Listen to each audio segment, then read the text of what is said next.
आ जाओ भाई। Since capital punishment was abandoned the crime rate has increase.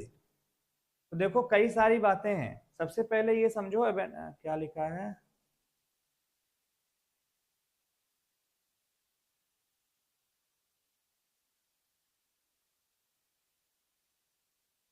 But sir हम India से, हम हिंदी बात करते हैं। अबे घोंचू, इंडिया से हो तो पहले लिखो ना हम भारत से हैं, इंडिया से हैं। इंडिया क्यों लिख रहे हो मेरे भाई हैं? और मुझसे ज्यादा मोहब्बत नहीं होगी हिंदी से। मैं सिग्नेचर चेकबुक पे साइन आज भी हिंदी में करता हूँ, ठीक है। इंग्लिश रोजी रोटी के लिए पढ़ा रहा हूँ, मोहब्बत हिंदी से है। क्योंकि हमें पता है हिंदी क्या है और हिंदी से पहले संस्कृत क्या है, हम बहुत बेहतर समझते हैं। हम उस चीज को मानते हैं, किम कुलेन विशालेन विद्याहीन सदेहिन विद्यावान पूजते लोके ना विद्या परिपूजते। हम संस्कृत भाषायाम हिंदी भाषायाम चा वदामि, समझ गए? I can speak English as well as Hindi. Since capital punishment was abandoned the crime rate has increase. तो बच्चे एक चीज समझना, जो आप सेंटेंस में ये अबेंडन यूज करते हो ना, अबेंडन का मतलब तो होता है छोड़ देना, बट अबेंडन का मतलब होता है अगर कोई चीज सक्सेसफुल नहीं हुई और उस चीज को आप छोड़ देते हो तो आप वो अबेंडन कर रहे हो। नोट जिसकी गर्ज होगी वो बनाएगा, नहीं होगी तो चला जाएगा। देखो काफी सारे बच्चे चले गए।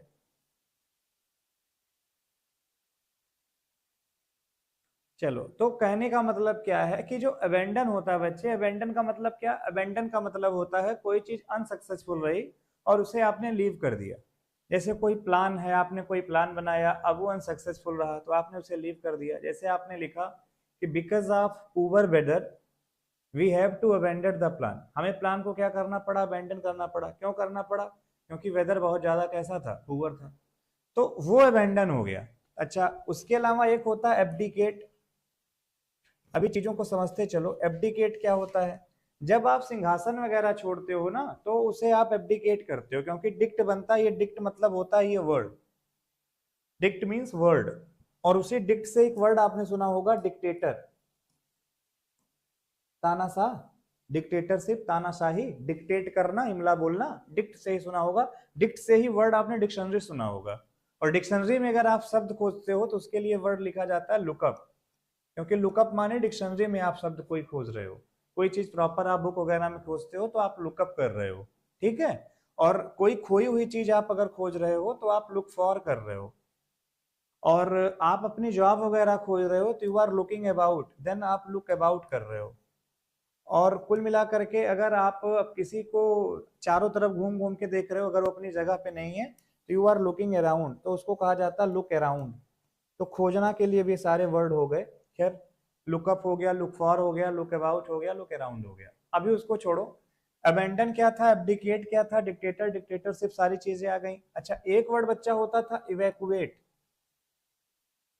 इवैक्यूएट भी छोड़ना था, लेकिन इवैक्यूएट का मतलब होता था किसी डेंजर प्लेस को छोड़ देना।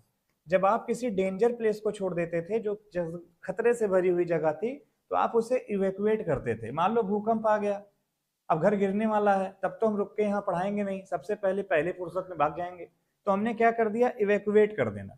इवैक्यूएट कर दिया बच्चे हमने। और इवैक्यूएट से ही जो वर्ड बनता था, इवैक्यूएशन टीम होती थी जो लोगों को बचाने जाती थी, बाढ़ पीड़ितों को बचाने जाती है। इवैक्यूई, जिनको बचा के रखा गया, ठीक। एक होता था बच्चे आपके सामने बहुत अच्छा वर्ड, रेलिंक्विस। और एक होता था बच्चे रेनाउंस। तो रेलिंक्विस क्या करते थे? आपने अपनी रैंक वगैरह छोड़ दी। मतलब आप बने अधिकारी घूम रहे हो, किसी ने कोई बात कही, आपको बुरा लग गया, आपने कहा लो पकड़ो मेरा इस्तीफा, इस्तीफा तो मैं अपने जेब में लेके चलता हूँ, नाम है मेरा बादशाह। आपने इस्तीफा छोड़ दिया तो आपने क्या कर दिया? रेलिंक्विस कर दिया। और जब आपने अपने धर्म को छोड़ दिया तो आपने रेनाउंस कर दिया। तो जब आप अपना रिलीजन छोड़ते हो तो जो आपने रिलीजन छोड़ा है वो क्या किया? आपने रेनाउंस कर दिया। रैंक छोड़ा तो आपने क्या कर दिया? रेलिंक्विस कर दिया। रिलीजन छोड़ा तो आपने रेनाउंस कर दिया। एक बहुत अच्छा वर्ड आता है, कोई चीज खराब है उसको आपने छोड़ दिया तो आपने डेजर्ट कर दिया। इसीलिए गांव में डेजर्टेड प्लेस होते हैं, छोड़े हुए इलाके, ठीक। डेजर्ट एरिया, डेजर्ट माने रेगिस्तान भी होता है वैसे। तो ये भी आपको समझ में आ जाएगा डेजर्ट क्या है।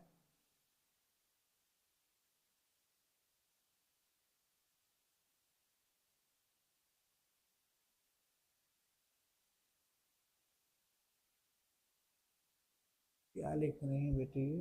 मैथ क्लास लेनी है।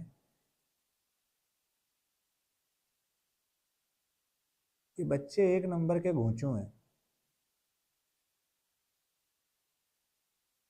ये बच्चे एक नंबर के घोंचू हैं, जितने बच्चे हैं। अबे कमेंट बाजी करना है तो मत आओ मेरी क्लास में फुटकर। किसी बच्चे को मैं कह रहा हूं कमेंट बाजी करनी क्लास में बिल्कुल मत आओ। कोई जानकारी लेनी है क्लास के बाद में ले लेना। नंबर दिया गया है, नंबर पे कॉल कर लेना। मुझे नहीं पता है, मैं कैसे बता दूं आप सभी को? पढ़ाने आओ तो बच्चा पढ़ने की बातें नहीं करेगा, दुनिया भर की बातें कर लेगा। सर आप खाना खाते क्या हो, उठते कब हो, वो वाले सर कैसे लगते हैं, क्या बातें हमसे कर रहे हो?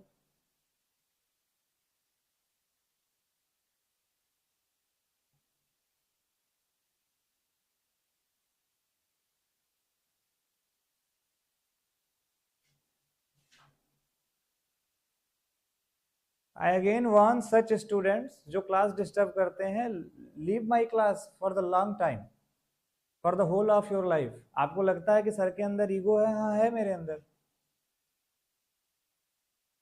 इनके चक्कर में पढ़ने वाले बच्चे नहीं पढ़ पाते। अच्छा खासा फ्लो में मैं पढ़ा रहा था, कहां से कहां वर्ड ले जाता, मैं तो आंसर एक्सप्लेन करूं आगे बढ़ूं। इन्हें उस लेवल पे जाने का कोई मतलब नहीं है। पूनम शर्मा बेटा नंबर दिया गया, उस पर कॉल कर लेना। I don't know about. So desert का मतलब भी होता था उसे छोड़ देना। अच्छा एक वर्ड होता था वैकेट करना। वैकेट मतलब भी छोड़ देना, खाली कर देना। बट वैकेट किस चीज को आप करते थे? वैकेट करते थे अपनी जगह को दूसरे के लिए आप खाली करते थे। और वैकेट से ही बनता था वैकेशन, उसी से बनती थी वैकेंसी। भाई हम रिटायर हो गए, हमारी जगह कोई और आएगा, that is called vacancy.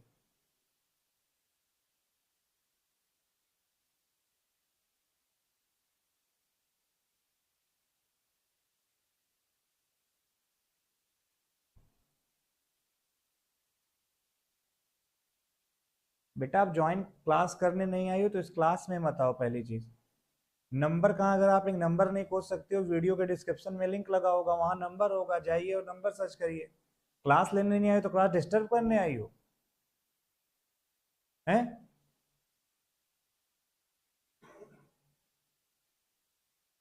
Please tell me what I want. There is a certain time for every question. आपको कब पूछना चाहिए पहले तो ये तो आप सीख क्यों बेटा। पढ़ाते समय बीच बीच में ऐसे पूछो कि डिस्टर्बेंस होती है। कमेंट इसलिए थोड़ी ना होते हैं कि बैठ के सबसे बातें किया जाए है? वैकेट का मतलब होता है अपनी उस जगह को आप खाली कर रहे हो, उस जगह पे कोई और आ जाएगा। ठीक है, उस जगह पे अभी क्या होगा, कोई और आएगा, दैट इज यू आर वैकेटिंग। अभी आप उसको वैकेट कर रहे हो।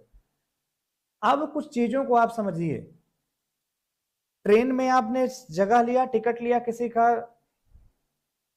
ट्रेन में आप जा रहे हो, ट्रेन में जाते जाते आपको सीट वहीं तक कंफर्म है, आगे वाले स्टेशन पे आपसे कहा गया सर सीट वैकेट करिए। होटल में गए, 12 बजे के बाद आपको रूम वैकेट करना पड़ेगा, चेकआउट करना पड़ेगा, दैट इज वैकेट। तो क्या ये उस चीज के लिए बात हो रही है? क्या कोई अनसक्सेसफुल प्लान है? नहीं, ये तो कैपिटल पनिशमेंट है, फांसी की सजा है। और जब हम किसी पनिशमेंट को खत्म करते हैं तो उसे हम लोग रेलिंक्विश करते हैं बच्चे, अबेंडन नहीं करते, हम लोग रेलिंक्विश करते हैं। What is the meaning of relinquish? Officially and a law. जब आप किसी लॉ को ऑफिशियली खत्म कर देते हैं तो आप उसे क्या कर रहे होते हो? तब आप उससे आप रेलिंक्विश कर रहे होते हो। सॉरी, रेलिंक्विश मैंने लिख दिया उसको, देन आप एबॉलिश कर रहे होते हो।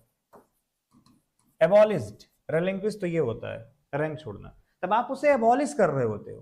तो यहाँ पे कैपिटल पनिशमेंट जब से एबॉलिश की गई, खत्म की गई, तब से क्राइम रेट क्या होने लगे? बढ़ने लगे। तो कुल मिलाकर के यहाँ एबॉलिश आएगा, अबेंडन नहीं आएगा।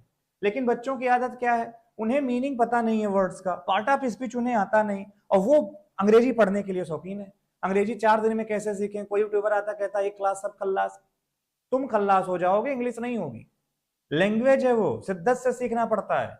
एक दिन में पढ़ा करके इंग्लिश नहीं आ सकती, ये मिथ है। कोई 12 घंटा नॉन स्टॉप क्यों चूतियापा कर रहे हो भाई? 12 घंटा नॉन स्टॉप पढ़ा करके नहीं हो सकता कुछ। आप डेली पढ़ाओ ना 1-1 घंटा। चल रहा है लोगों का धंधा, क्या करेंगे आप। तो अबेंडन हटाएंगे हम लोग, वहां पे एबॉलिश लगाएंगे। नेक्स्ट आ जाओ, अगला क्या लिखा हुआ है, पढ़ो इस चीज को, सेंटेंस पढ़ो, गलती देखो क्या है। It is difficult to reach abandon places such as small country villages. पहले इसमें ये खोजो कोई गलती है या नहीं है, पहले इसमें खोजो कोई गलती है या नहीं है। नहीं है तो फिर अच्छी बात, है तो बहुत अच्छी बात।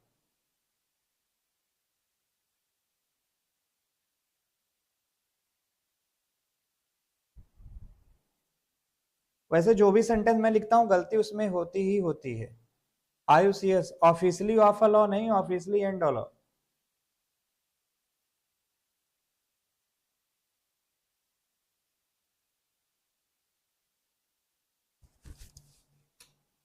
It is difficult to reach abandon places such as small country villages. तो देखो एक चीज समझना, अबेंडन क्या होता मैंने तो बता ही दिया। कोई प्लान अनसक्सेसफुल रहा, कोई चीज अनसक्सेसफुल रही, उसको आपने छोड़ दिया, दैट इज अबेंडन। गेटिंग? अभी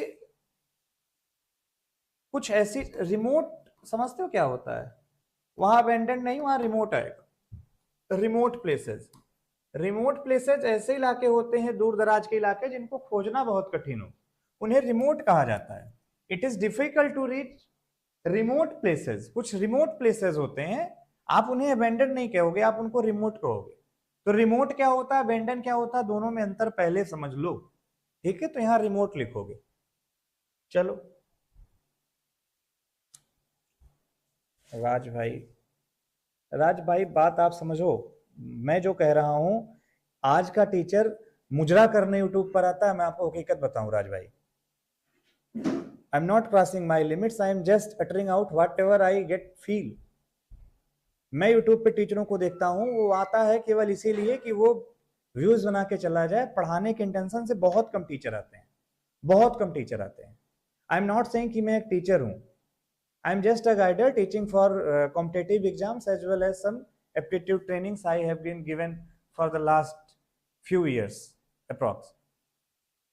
मैं इस चीज के खिलाफ हूं कि बच्चा जो सुनना चाहता है टीचर आके वही सुनाता है। टीचर ये डेयर खो बैठा है कि बच्चे को कायदे से एक बार वो, बेटा प्रिया एग्जैक्ट हिंदी मीनिंग तो नहीं पॉसिबल है बता पाना, लेकिन हाँ बहुत ज्यादा कोई चीज रिमोट है तो बहुत ज्यादा दूर की है, बहुत ज्यादा दूर है, छिपी हुई है, उसे रिमोट कहते हैं। बच्चा जो सुनना चाहता है टीचर आके वही सुना रहा है, तो बच्चा कह रहा वाह सर वाह सर वाह सर। टीचर को इस एक्शन लेने की जरूरत है, पढ़ाते समय केवल पढ़ाई। अब अच्छा आप सोचो, अगर ऑफलाइन क्लास चल रही है, मैं कोई कॉन्सेप्ट पढ़ा रहा हूँ, बच्चा के पूछे अच्छा सर एक बात बताओ, अगर हमें वहां जाना साइकिल बनाने क्या करें। अबे पूछना है क्लास के बाद में पूछ लेना, पढ़ाते समय किसने हक दिया तुम्हें डिस्टर्ब करने का। हमसे खेलो ठीक है, पढ़ा रहे हैं, पढ़ाई उस नॉलेज के साथ मत खेलो भाई, जरूरत है उस चीज की।